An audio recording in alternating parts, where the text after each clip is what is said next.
Kirui KTN. Get this, for 10 years, Samuel Wakwa Akui lived in silence with a condition that stole his health, his dignity, and almost his will to live. What started as a small itch in 2017 grew into a massive burden that made him the subject of gossip in his Kuvasali village in Malava, Kakamega County. By the time help came, the growth on his scrotum weighed about 30 kilograms, the size of a he-goat, dragging down to below his knees. After months of failed treatments, a team of surgeons performed a 9-hour operation to remove the abnormal growth, as Elvis Koskei now reports. In March 2017, Akui woke up with an itchy scrotum and brushed it off as a mosquito bite. But the discomfort never left. Instead, it got hotter and heavier each day. Within 2 years, the swelling had engulfed his entire genitalia. Simple tasks like walking and digging his farm became a struggle.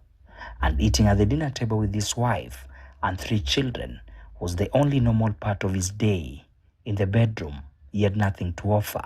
Desperate for relief, Akui first went to a clinic in Kakamega in 2017. Doctors gave him medication and advised against surgery, but the growth kept expanding. When medicine failed, the family turned to traditional options. A witch doctor from Kambia Mwanza in Tanzania told him he had been bewitched. Another from Kambiri in Kakamega demanded 40,000 Kenyan shillings and a cow before disappearing. But ni uchawi, lakini sasa kupata mwenye anaweza kuponyesha hapo ilikuwa ngumu. Tanzania ameishi hapa kambi ya Mwanza. Sasa vile tulienda hapo akasema nitapona. Sasa amechukua pesa. Lakini sasa siku niambia si kuona tofauti hata kidogo. Nikaendelea tu kufura hivyo. Sikupata tofauti. Tena nikakaa nyumbani, nikatafuta pesa, tena nikaenda kwa mwingine sasa. Hata Uganda huko ilikuwa tena kwa mkanga. Nikakaa Uganda mwezi mmoja na wiki mbili. Sikupata tofauti. Mpaka saa hii. The stigma cut deeper than the physical pain. Villagers whispered that he had been cursed. A Nairobi-based prophet was called to pray for him, but the growth remained. Sasa kutembea nilikuwa naogopa hata kwenda kwa watu. Sasa mimi nimefura, kutembea ni ngumu. Yenyewe natembea lakini najikaza tu, nikienda kwa watu wanaanza kunitoroka.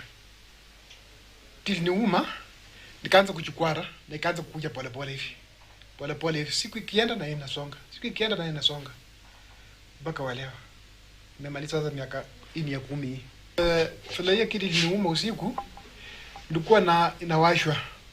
Nikichukwara hivi na vitonde inatokea. Amevumilia. Huyo wazazi wenye wamezaa huyo mama. Aki, Mungu awasaidie sana. Last Thursday, after months of failed treatments, a team of surgeons performed a 9-hour operation to remove the abnormal growth. The procedure involved general surgeons, urologists, and a plastic surgeon. Doctors said that the tumor was full of blood and required careful handling. Plastic surgery was also needed to reconstruct the area. They removed tissue, weighed about 30 kilograms. Medical reports later showed Akui was suffering from lymphatic filariasis, a condition caused by mosquito bites that release filarial worms into the bloodstream. Once this worm is in the body, it causes damage and it makes tissues to become fibrous and it begins swelling. It continues growing over time. If it's not sorted, if the patient does not receive medication early, it continues to grow every time. It grows, and over time it becomes heavy to the patient. And then the patient is in our surgical suite and is recovering well. We are hoping to discharge the patient early next week.